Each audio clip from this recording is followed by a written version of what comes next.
Hey guys and gals, Nary here from Drake Wing Gaming, and some of you know on Twitter the Gaming Drag. Today I'm coming back at you into the Let's Play episode of Where the Demon Lurks.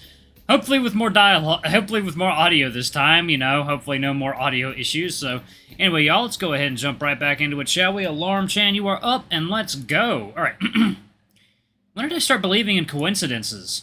The first thing you were ever taught as a demon lord was to see the interconnected threads of fate that connected mortal lives. But I'm not mortal. Did you say something, Kobu? Oh, just thinking out loud. A penny for your thoughts. I thought you were sleepy. I am. My eyes are closed. They are most certainly not, sir. But I think I can sleep faster if we just talk.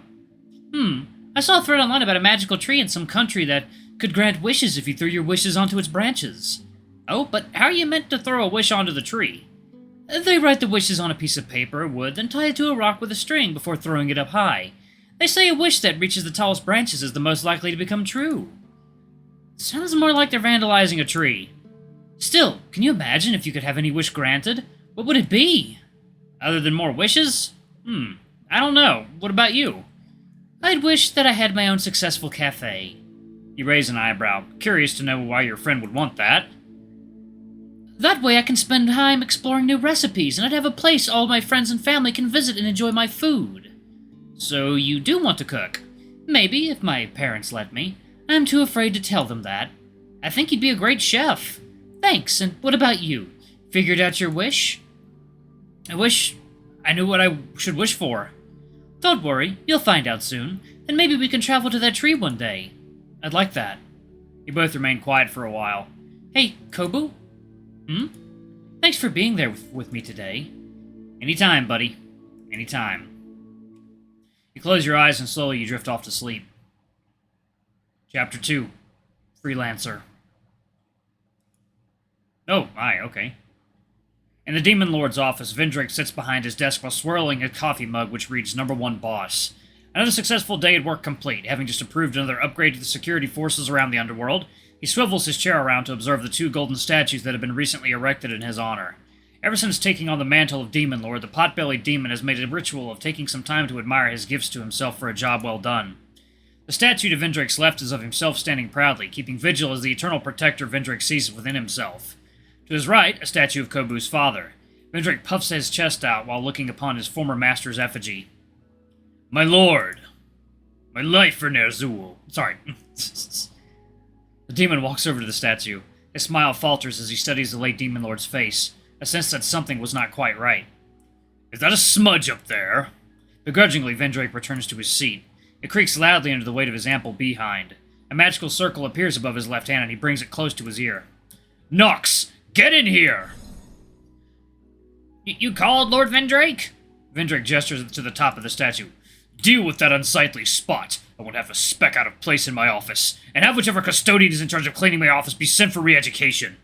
I'm sorry, my lord, but you sent that custodian there just last week. Right now, there are only a handful of them left in this city now that most demons have been relocated to serve in the torture zones. Oh, right. First get that demon back in here to clean that smudge, then send him back for re-education. As you command, Lord Vendrake. Will that be all? Of course not. Do you have the report ready for the freelancers? The frog drifts backwards a touch, anticipating that Vendrake might throw something at him. I'm afraid I haven't been able to go through the latest reports. Vendrake shakes his head in umbrage. Not good enough, Nox. I expect better from my number 2. Yes, my lord. It's just there are many complaint forms to go through every day, and I am but one demon. Smoke flares out of Vendrake's nostrils. His eyes remain ever fixated at his second in command. How many times have I told you to just burn them? These lackeys have become too soft under Kobu's rule. Now even the meager notion of work causes them to bemoan and bother. Well, they will learn how to become proper demons once more, and they will do so the hard way. Burn those complaints once we are done here. You understand?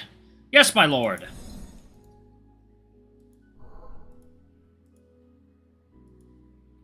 Oh, is that how file transfers work in hell? Nox conjures a small portal beside him, and an equally small cream-colored folder pokes out of it for him to grab. Then I'll proceed with the freelancer report. Out of the freelancers we contracted since Kobu left, each and every one has filed a report in turn. Vendrake bites onto his cigar impatiently. Those freelancers better not be slacking off just because they're on Earth. It's been months since they've been sent up there. If I hear another failed report. The interior of Vendrake's pot-belly mouth glows red, as though ready to spew fire upon the frog at a moment's notice. Nox carefully floats further back to be sure he's out of range. The demon flips through the file to find something, anything to pacify the growing flames building in the pit of Vendrake's stomach, smoldering into a brighter hue by the second. Ugh, just hand it to me, I'll find it! Nox nods, chucking the file at Vendrake. It shoots through the air like a flying star. Vendrake catches it between his fingertips right before it hits his eye. Really, you could just levitate it to me? I thought this was faster. How exactly am I supposed to read this? It's so small! Just expand the file using your fingers. Nox mimics a pinching and expanding motion with his fingertips. Like this? Vendrake enlarges the file far too much. The document expands, hitting Nox's floating hand. Caught off guard, Nox loses control of his platform. The hand whirls and reflexively launches the frog into the air. The frog twists into a somersault, but somehow manages to fall back right into the hand. Shaken, Nox hugs the fingers for support. He holds his head as he waits for the dizziness to subside. Vendrake continues to pinch midair, the file lengthening and shrinking in turn as Nox is poked in the face repeatedly. I do not get this contraption at all. Never mind, let me do it. Nox pinches the overly long file and it shrinks down to a far more manageable size. With his amusement settled, Vendrake flips through the documents, searching for a particular section. He sits upright now, ears perked up as he leans in closer toward the desk. The flames in his stomach die down for a bit. Lord Vendrake? Take a look. He passes the file back to Nox. Nox's eyes quickly scan through the document when a cold chill grips his heart, a sensation so alien to him that he just sits, stunned at the details of the report. He would ask what this feeling means, but Vendrake has banned him from asking questions unrelated to work. Reluctantly, he forces his emotion aside. They found someone matching his picture in one of the red zones. They're waiting for orders to attack. Vendrake's expression twists into a wrathful grimace. I knew that's where he would think of hiding, and you were against it when I suggested we send someone there. It's just, no demons were supposed to go to such places. We cannot risk one of our employees' lives. This one in particular keeps narrowly escaping each red zone they were assigned to, and it would be glad to give its life in service to the Demon Lord. That is the duty of every demon, and they should want for naught else. If it wasn't for the 100-odd risk assessment documents just to get out one freelancer out there, I would have sent more to the red zones, so you know. All the paperwork I had to do. What did you say? Nothing, Lord Vendrake. Order that freelancer to finish the job. I expect Kobu's head to be on my desk in 24 hours. As you wish, Lord Vendrake. Nox turns towards the grand door and makes his leave. Vendrake leans back against his seat and kicks his feet up onto the table. A soft smile spreads across his stomach. Just a little longer and everything will be set right. Just a little longer and he will have fulfilled his purpose. If this goes as planned, I wonder how I should celebrate my success. I could always use another self-portrait, or perhaps... Nox floats to the demon city. He abstained from using a portal so he could have some time to himself. The city smells unfamiliar to the demon. Gone are the greasy smells of the food vendors or the warm, spicy scent of the different demons walking side by side. Now, nothing lingers in the air. As he floats along the empty streets, he notices a six-legged demon walking through, sucking up the dust that has accumulated. The demon wheezes before leaning against a nearby wall. Clouds of dust escape their lips as they try to catch it in their hands.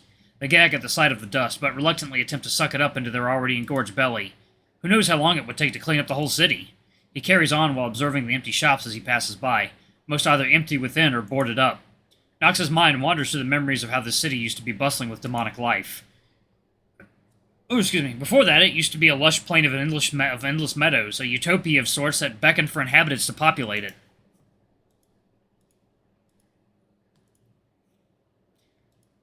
Only the Demon Lord and their generals resided here then. That is before they decided to open it up to all the other demons. And then development began as the many creatures of the dark created a place of respite for themselves. A change of pace from the ending maelstrom of anguish. Nox reminisced about how he would overlook the toil of the demons in the early days, recognizing the diverse architecture of the buildings that came from the mortal realm. It was amusing to him and still continues to be a food for thought for the amphibian. What significance is there in the architectural aesthetics of mortals? Do the demons perhaps envy the living for their mortality? Do they simply wish to mimic their ways to find an answer? Maybe they just did all this for fun. As a general, he takes his role of caring for the demon underlings very seriously, but it is becoming harder to juggle all his roles. Vendrake has forced most businesses to close, especially if he deemed them unnecessary to the process of gathering soul energy. "We are trimming the fat for progress," was what Vendrake had said. Ironically, the old demon grew fatter while he tried to aggressively reduce redundancies within the company. Nox grows tired of the silence and reopens the report from the freelancer while floating on ahead. His eyes trace the letters on the page, deliberating if there are further meanings than what was written. A pang emanates from his stomach. It must be lunchtime. I wonder if that diner is open. The diner, a personal favorite location for the frog, It's the only place that serves the triple cheese bugs and fly sandwich that he likes. He recalls Kobu's face when he offered the ex-demon lord half of his sandwich one time. Kobu struggled to hold back the contents of his stomach as he forced the sandwich down. Nox never understood why he did that. Why he did what he did back then. Huh? When he arrives at the diner, the owner, a short blue imp, is hanging up a sign. Closed until further notice. The crestfallen imp rests his hand against the door before Nox decides to break the silence. You're closed? Oh, General Nox, I didn't notice you were there. The demon jumps and whirls back, flashing a smile at his superior. Were you summoned? Yeah, I just got my papers today. My business has been marked as redundant. I tried getting a contract to keep my shop going, you know. I told them I could help feed the working demons, but it got rejected. The reason was they already commissioned enough shops for that job. They picked Vendrake's 2 favorite eateries. Figures. It sucks ass, but don't tell them I said that. I won't. What's going to happen to the sandwiches, then? I'm sorry, General Nox, I don't know what to tell you. Unless they loosen up on this never-ending crunch, there will be no new sandwiches from me. But here. The demon hands a piece of paper to the frog, the size of it small enough to fit into Nox's hands perfectly. He wonders the possible lengths the imp went to write it down. I meant to give it to you when I saw you. It's the recipe for your favorite sandwich. Maybe you can make it when you have the time. It's my thanks for helping me start up my business in the first place. Think nothing of it. I was just doing my duty to look out for all the demons. Nox glances at the paper in his webbed hand. He doesn't bother with opening it. Somehow the premise of making his own sandwich is not what's bothering him. Thank you for this, but it just won't be the same.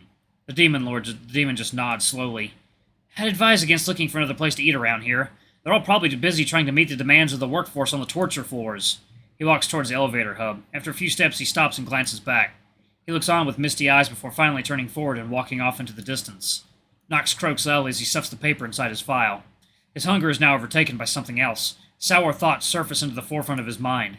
Relocation of staff in different sectors, a hollow metropolis, the freelancers report in his master's orders. No!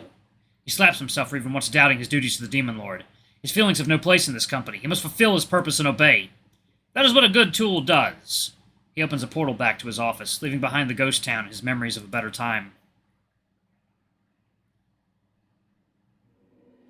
Outside of Sunny Fruits, a hunched-over figure watches the entrance from within a shadowy alley.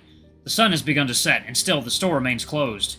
Time is running out. This body has days, maybe even a week left before it expires. The mere sight of the figure would send anyone running. Much like the demon's life in the Underworld, it has pushed this mortal body to its limits. So many sleepless nights and near-death misses has led it to this moment. It scratches the side of its neck and is obsessed by the sensation of singed fur against its fingertips. The demon can never get accustomed to the feeling of fur upon its body. It begins scratching feverishly all over now, raking against the flesh under the fur. Come on, come on! How long does it take to open a blasted shop? It lies in wait for Kobu to show up, with its weapon tucked within a pocket. The freelancer is itching to let it loose and return to the Underworld. It dare not disobey Vendrake. As much as the creature detests its new employer, there are worse fates than being worked down to the bone.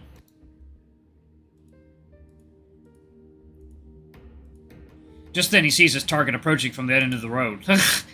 Floating. Kobu and the unimportant alpaca are talking to each other as they open up the store. The time has come. The freelancer clutches the weapon within his pocket and readies itself to stalk closer. He steps forward, and accidentally slips on a stray rubber ducky. Ow! My back!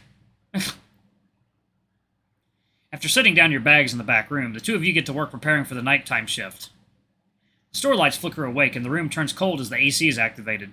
You walk along the aisles and are relieved that the shelves are all restocked and neatly arranged. Also work for you. You notice the broom and a mop left next to the employee back room, ready for any additional cleaning. The broken camera has been replaced, but it lies asleep, unactivated. As you return to the front counter, King approaches with his hands behind his back. Hey, they restocked the shelves completely for us. That's fantastic. That's fantastic. Let's have a chat first before... Oh! The alpaca waves to someone behind you. You glance over your shoulder to see a young woman looking to see if the store is open. She gives a thumbs up back to King and walks away. What's up? The AC ducts, of course. You roll your eyes at him. Okay, I wanted to take some time to talk about the training manual. Right, the manager training manual. Ta-da! He shows off a blue book with a bright yellow thumbs-up sticker on the cover. King Edition, of course. The HQ standard manual doesn't really apply to a small store like us. HQ's okay with this? Honey, they don't really care as long as we keep the cash flowing and we don't mess up the brand image. I can live with that. Also, a knock at the door pulls your attention towards it. There's a guy in a business suit peering through a glass door. He signals to ask if the store is open. King waves him away and the guy walks off. Right, where were we? Oh, right, where were we? Oh yeah, so as part of your training, you'll be taking on some new responsibilities. There's arranging the shifts with everyone, making sure there is enough stock in the store, making sure the day's earnings are banked into the company account each day, and training any new employees. You gulp. That sounds like a lot. Kind of, but you got the rest of us to help you out. In fact, Mike's been helping me with the money bag when I'm not on the morning shift. One more thing, and this is from HQ. You won't be receiving any extra income while you're undergoing training, but you're responsible for any mishaps or troubles with the store's regular business. The muscles in the back of your neck are tightening already. Really? Can't I just order the other staff to do these for me? Nope. He boops you on the nose, his usual tactic of showing disapproval at you. Now, sweetie, just read this and you'll be fine. I made it short and sweet, like a game guide. You take the book from the alpaca's hands. Despite being light as a feather, it weighs heavily within your hands. King pats you on the shoulder and smiles. Any questions before I leave you to open the shop? Can I still say no to this? Can you say no to my cooking? No. Then you've got my answer. King chuckles and heads for the back room. You hold up the bright blue book close to your face and sigh in defeat. Your muddled feelings leave you scratching your head. There's so much on the line, yet what scares you most is letting King down. As you set the book down on the counter, you sense something looking at you. Turning towards the door again, a hunched man glares at you intensely from a short distance. He then closes the gap, slowly walking towards the store.